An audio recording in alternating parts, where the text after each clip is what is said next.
Dan ini nggak cuman aku aja yang ngerasain gitu, karena aku memulai riyadhah ini bareng teman aku. Kak, kalau capek gimana? Kalau males gimana? Nah, ini emang salah satu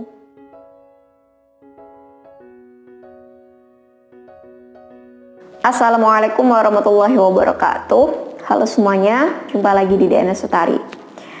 Sebelumnya aku mohon maaf banget buat teman-teman yang udah ngirim chat melalui WA. Sampai sekarang banyak yang belum aku bales, karena minggu-minggu ini sampai pertengahan Ramadan nanti aku bener-bener disibukkan dengan kegiatan sekolah, harus nyiapin ujiannya anak-anak. Terus ada juga ujian untuk kenaikan tingkat baca tulis Al-Quran. Pokoknya minggu-minggu ini tuh sibuk sekali.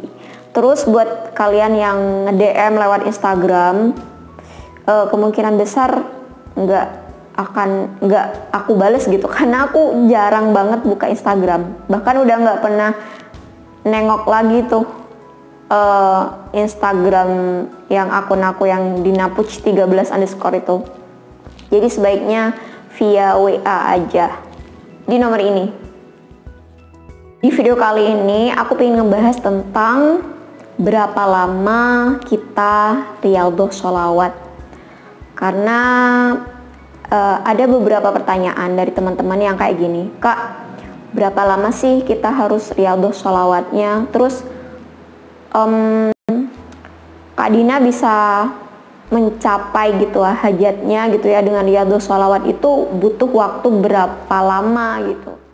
Aku juga yakin beberapa dari subscriber aku itu juga subscribernya Ustadz Yusuf Mansur dan juga putrinya Firda Mansur. Apalagi buat adik-adik yang masih muda pasti kenal gitu ya. Nah, beliau-beliau ini kan biasanya mencetuskan gitu ya riyadhah, biasanya hitungannya 40 hari. Aku pun termasuk orang yang belajar dari beliau-beliau ini yang menerapkan riyadhah 40 hari.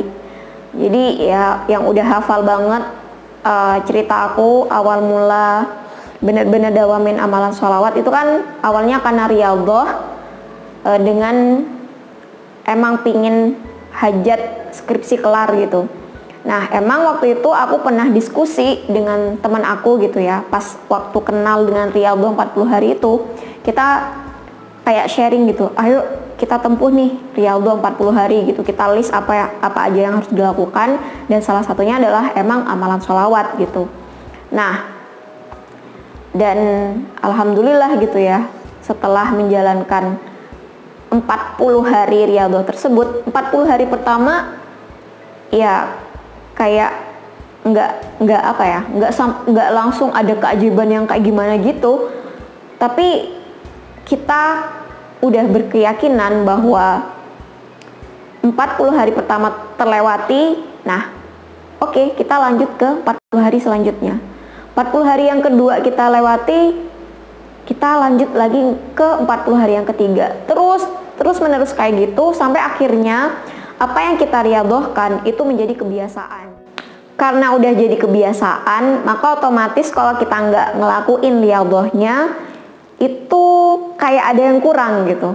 Nah akhirnya udah jadi kebiasaan, maka fokus kita itu nggak akan lagi mempertanyakan kapan ya hajat aku terkabul, kapan ya aku bisa merasakan keajaiban gitu.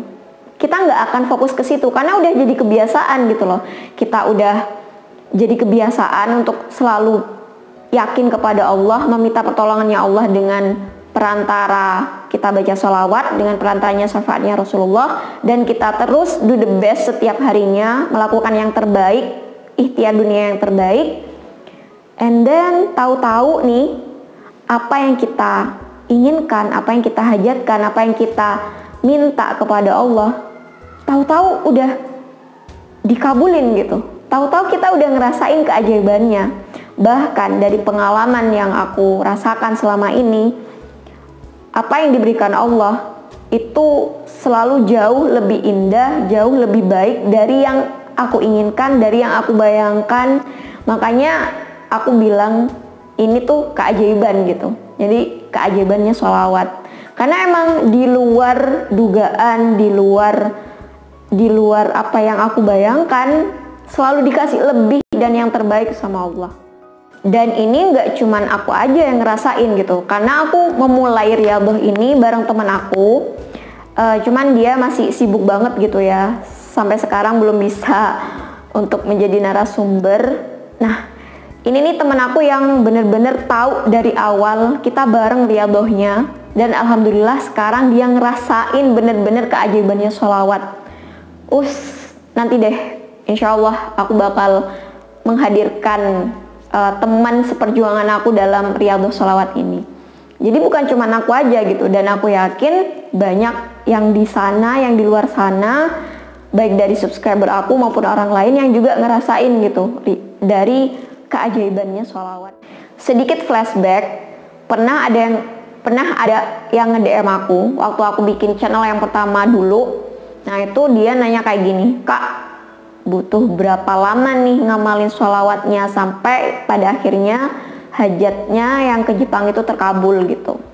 Nah aku jawab, kurang lebih aku Riyadhahnya udah 2 tahunan gitu. Nah terus orangnya jawab lagi, "Wah cukup lama ya," gitu. Dan seketika aku kayak yang, oh iya ya, 2 tahun lama ya gitu.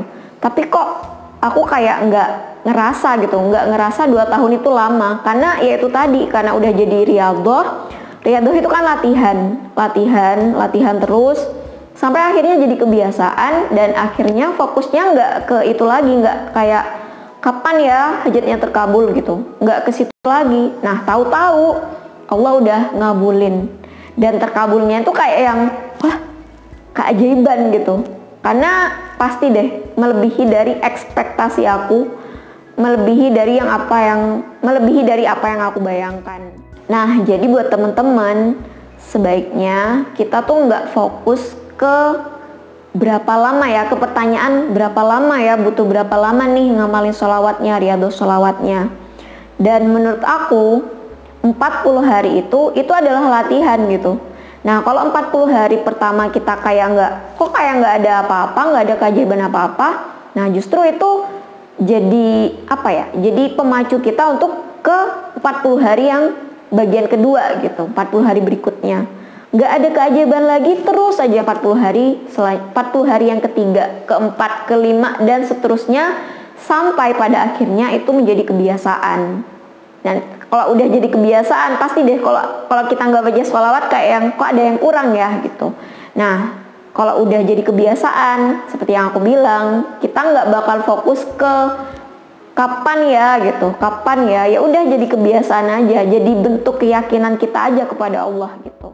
"Kak, kalau capek gimana? Kalau males gimana?" Nah ini emang salah satu ujiannya orang Riyadhah gitu ya, males, capek. Nah kalau aku sendiri gini, kita mau milih jadi the winner atau jadi the loser gitu. Kita mau jadi pemenang atau ya jadi orang yang kayak ya udah deh gitu. Sedangkan orang-orang lain di luar sana tetap bergerak gitu, tetap yakin, tetap berjuang, tetap selalu minta tolong kepada Allah, terus baca sholawatnya. Sedangkan kita memilih untuk berhenti, memilih untuk menyerah. Nah teman-teman tinggal pilih nih, mau jadi the winner atau the loser. Dan saat orang lain udah jadi the winner gitu ya kita cuman jadi kayak penonton doang gitu. Terus kita mengeluh bahwa dunia ini nggak adil gitu, hanya orang-orang yang berprivilege yang bakal bisa menghadapi dunia gitu. Padahal nggak kayak gitu. Menurut aku sih, dari pengalaman aku gitu ya, selama kita selalu yakin kepada Allah, dan kekuatannya Allah itu kan jauh lebih besar gitu. Kita punya privilege yang paling utama, yaitu kita punya Allah. Udah, nggak butuh yang lain. Nah, jadi tinggal milih mau jadi the winner atau jadi the loser. Oke, mungkin itu aja video kali ini. Mungkin tips dari aku buat teman-teman yang kayak capek ngamalin sholawatnya atau capek Riyadhahnya. Gini deh, nggak usah langsung pilih yang jumlahnya banyak. Yang penting dalam sehari minimal deh 10 gitu, atau 3 deh gitu. 3 dengan penuh keyakinan, 10 sholawat dengan penuh keyakinan, aku yakin itu juga bisa mengundang keajaiban gitu. Ya bisa banget, Allah mah maha kuasa banget kan. Nah jadi mungkin itu, kalau kita capek, kalau kita ngerasa kayak mau berhenti, nah udah jangan ambil yang riyadhah yang jumlahnya banyak, cukup 3 atau 10 sholawat setiap harinya, kayak gitu. Oke, mungkin cukup sekian video kali ini, semoga bermanfaat dan sampai jumpa lagi di video-video yang selanjutnya insyaallah. Terima kasih. Wassalamualaikum warahmatullahi wabarakatuh. Bye bye.